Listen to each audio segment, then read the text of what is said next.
something which I was very ashamed of. In my last semester at York College, I found this huge book on a table at the library at York College, the Black Almanac. When I opened it, my jaw dropped. Okay. That's when I started learning about Black history. Right. I contributed to the last volume that existed, I think, yeah. So here was I stuffed full of European history and knew nothing about African people. Well, we stuff Americans full of certain countries in Europe and nothing about most of the world. I mean, my biggest shame was being a person of Caribbean descent. I had seen Marcus Garvey's picture at the corner store in my hometown and didn't know who he was until I came to the United States at the age of 22. You didn't ask anybody? I saw the picture, I liked the picture, but I never knew who he was. Wow. I saw this man standing on top of a soapbox or something. No, he was standing on top of the Black Star Line ship, and he was, it was superimposed his figure on the Black Star Line. I remember that picture very clearly. It was at the corner store. The owner had it displayed there. My father had shares of the Black Star Line. I always wondered who was that man, but I never found out who Marcus Garvey was. Did you ask anyone? There was nobody to ask. Well, the man was busy tending his store. I was a little boy at that time. Oh, okay. All right. I wouldn't be that.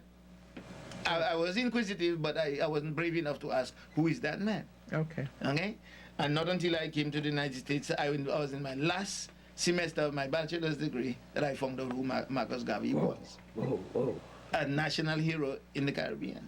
And in parts of Africa and in parts of the United States. Yeah. I mean, as far as I got, the only famous blacks I knew, well, Dr. King was partly a contemporary. I knew about Dr. King. Yes. I knew about George Washington and Booker T. Washington. That was it. Okay. That was the extent of my knowledge of black history. Okay.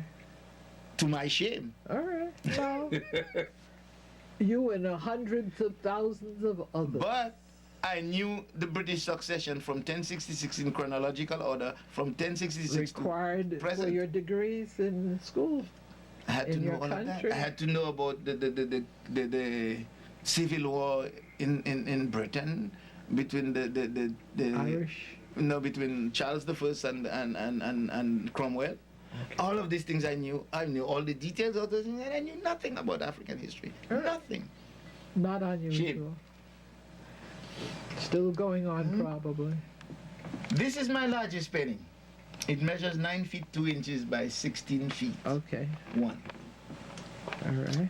And in 1983, when President Reagan signed the law to make Dr. King's birthday a national holiday, I said I had to do something to celebrate Dr. King. And I wanted to do it as big as Picasso Guernica, but I didn't have that much space. Now I'm beginning to see King's face in the background, but it's obliterated by some of the paintings. No. It's actually a breakdancer. I did that painting in 1985. Yeah, but I see something that could be an eye up above. Yes, that is the buckle of Michael Jackson's belt and his coat. The inner side of his jacket. Here is the breakdancer whirling around on the floor. His sash flying in. You can see his sneaker. There's Cyndi Lauper. Oh, on this side, we have people who participated in the civil rights. Okay. Harry Belafonte. Wait. Hold.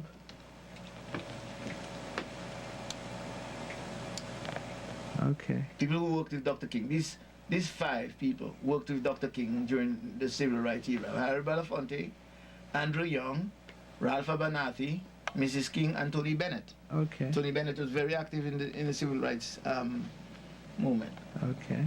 Notice that Mrs. King is dressed in the colors of the American flag, red, white, and blue. Oh. Okay. Now, from here to the end here, there are people who participated in Live Aid in 1984, begun by Bob Geldof. Wait. Slow. Point to Bob Geldof. Bob Geldof, yeah. Just a second. He was the one who started the whole thing to save, to raise funds to feed. I don't know Bob Geldof. Yeah, he was the one. In fact, he was knighted by the Queen for his activity. Oh, he's British. Yes. Oh, that's why I don't know who. And he started the whole thing about Live Aid in 1984. Okay. When the Ethiopian kids were dying of hunger. Okay. And it spread to the United States, and then they had We Are the World, the whole thing. Who's that over the head of Geldof? This is Geldof here. Yeah. This is Lionel Richie. Okay. He and Michael Jackson wrote the song We Are the World With the world. Okay. to raise funds for that same cause. Right. So here's Michael Jackson, Cyndi Lauper, who participated. Slow down. Where's Michael Jackson? Michael Jackson is here Oh, on the left. Okay. performing. Yes. Cyndi Lauper, Okay. she was actively involved in She's British also? No, she's American. I don't know the name. Okay. Cyndi Lauper. Do you remember that song, Girls Just Wanna Have Fun? She was very, very popular in the 80s. I'm sure she was, and I was very busy in the 80s. Then you have Lionel Richie, Yes. Hall & Oates, who participated in that same project. Bruce Springsteen, Yeah. he participated. Jesse Jackson and Bishop Tutu. Okay. Now here you have two people who performed a song that epitomized Dr. King's I Have a Dream speech. Paul McCartney and Stevie Wonder. Okay. Ebony and Ivory. Okay. That's the name of the song that they made famous in 98, Don't around know the 90. song either. Ebony and Ivory live together. No, they were referring to a piano. The keys of a piano, the black keys and the white keys, make beautiful harmony. Why can't we? Okay. Black people and white people. So here is Stevie Wonder, who was right-handed, and Paul McCartney, who's left-handed. So those two hands, black and white hand, are playing the black and white keys, making harmony.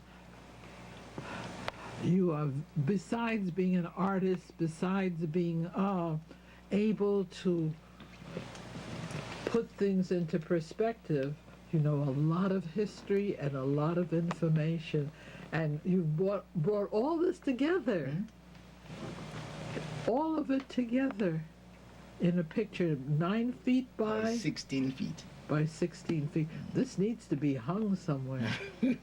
No, I'm going to see And what then I Dr. can do about it. Here you have Dr. King making an appearance. Because this painting is basically based on his I Have a Dream speech. Yes. With the particular emphasis on Stevie Wonder and Paul McCartney doing Ebony and Ivory, which is what Dr. King was talking about. Why can't people live together in harmony? Yes. Very interesting. So here they are playing this piano, which creates Dr. King's shoulder. Dr. King's head appears here. And I squeezed my little self here. This painting is 26 years old. I squeezed my little self here with my brush in hand. So I call this the celebration of a king's dream. Because I feel that Dr. King would have loved to see a group of black and white people doing something for humanity. That is Live Aid. So on this side you have people who worked with Dr. King towards civil rights, and Yes. here are people who fulfilling his dream of black and white people living together, getting together to And do that it looks like a mustache going across. Yeah? Yes. Yes, that the popular dance at that time when I painted this picture was, and at the time of the Live Aid event was the breakdance, Okay. and these kids was twirling around on the ground, Floor. around the floor, spinning on one hand, and so I used that to create the the features of Dr. King's face. Actually, this is the young man's trousers, which create Dr. King's lips. You can see Dr. King's nose. All right, here. hold. Mhm. Let me come in on that, please.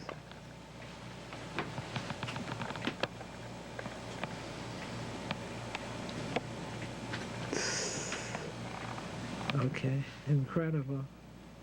Quite incredible. This was on display at the Queensborough Hall for 3 weeks Really? in 1986. You didn't get enough publicity, dear. Donald Mannis scandal Obliterated. yeah, because the media was there, but they used the painting as a background. It was on display in the hall of Queensborough Hall. In fact, that was the first function that Claire Schulman, when she stepped in for Donald Mannis. But the Donald Mannis story was so Big. much more newsworthy than that. Has Helen Marshall seen this? No, she hasn't. I've displayed those paintings. In the 26 years of his existence, I've only displayed it 3 times. Ugh. Oh, well, we're going to display it. It's so huge that I haven't found. I've been able to find another place. to display it.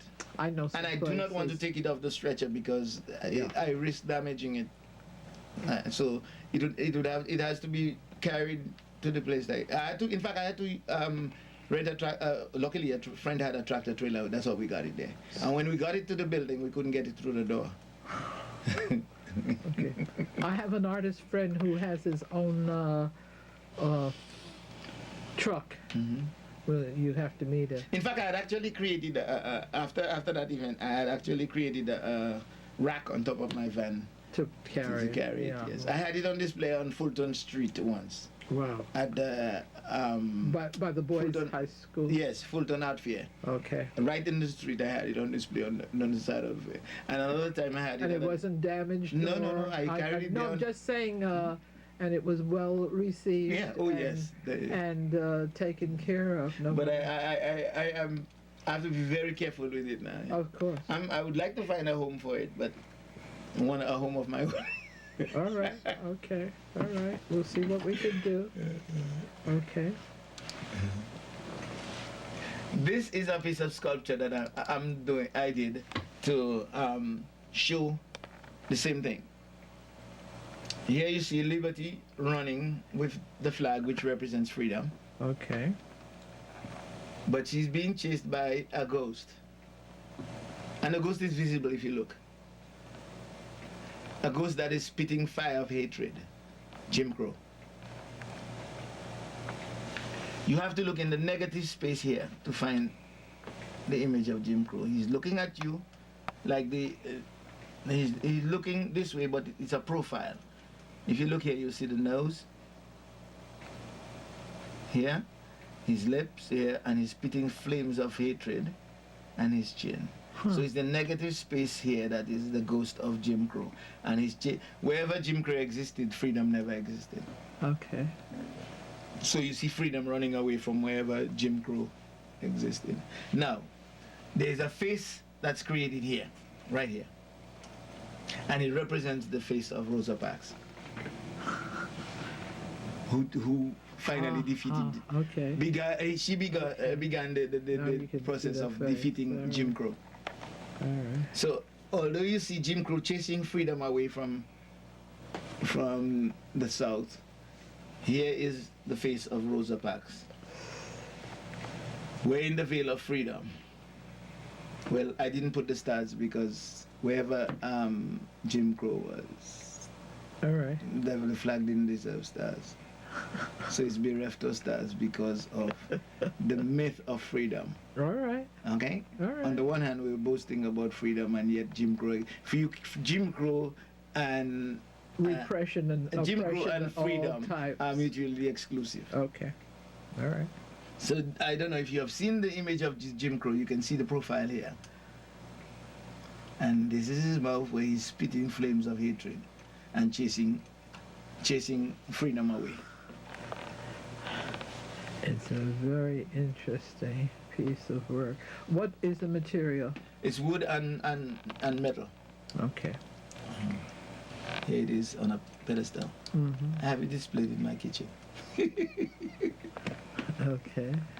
So You you don't see, get indigestion looking at it. no, All right. no. All You right. see an image that represents Rosa Parks. All right. You see freedom running away from Jim Crow. Okay. Now, here we have another one, which I call the Midnight Shepherdess. And I wonder if you have an idea who that Midnight Shepherdess might be. All right. Well, you've got Sojourner Truth, and Her you've got, activity was mainly in and the other lady, Harriet Tubman. Harriet. They have just crossed the border. You can see the barbed wire into Canada. Point to the barbed wire again. Let's see if I can bring. Here it is. Okay. Wait. This is the border between the